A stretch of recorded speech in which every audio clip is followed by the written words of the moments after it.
বিসমিল্লাহির রহমানির রহিম। আসসালামু আলাইকুম ওয়া রাহমাতুল্লাহি ওয়া বারাকাতুহু। প্রিয় ভাই ও বোনেরা, আজকে আমি কথা বলবো কিছু গুরুত্বপূর্ণ কথা নিয়ে। তার মধ্যে একটি কথা হলো 31st নাইট। আসলে এই রাতটি কি ইসলামের জন্য পালনযোগ্য?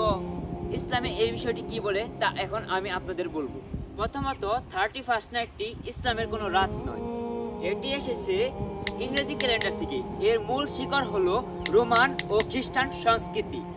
ইসলামে নতুন বছর উদযাপন নামে কোনো উৎসব নেই।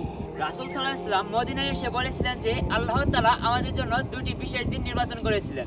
তার মধ্যে একটি হলো ঈদুল আজহা আর একটি হলো ঈদুল ফিতর।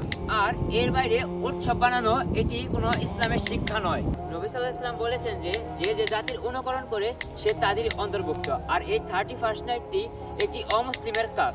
তাই একজন মুসলিম হয়ে তাদের উৎসব উদযাপন করা একজন মুসলমানের ঠিক নয়। দ্বিতীয়ত, এই রাতে সাধারণত মদ্যপান, গান বাজনা, বেপর্দা আরো অনেক অশ্লীল কাজ হয়। আর এর মধ্যে সবচেয়ে ভয়ঙ্কর বিষয়টি হচ্ছে নামাজের গাফিলতি।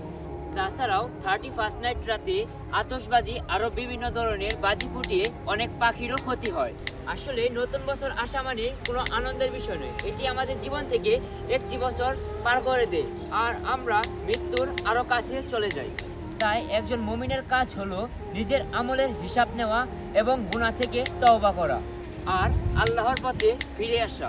তাই আসুন 31st নাইটের উদযাপনের নয়, তওবা, দোয়া ও সংশোধনের পথে চলি। তাই আল্লাহ তাআলা আমাদের সকলের হেদায়েত দান করুন।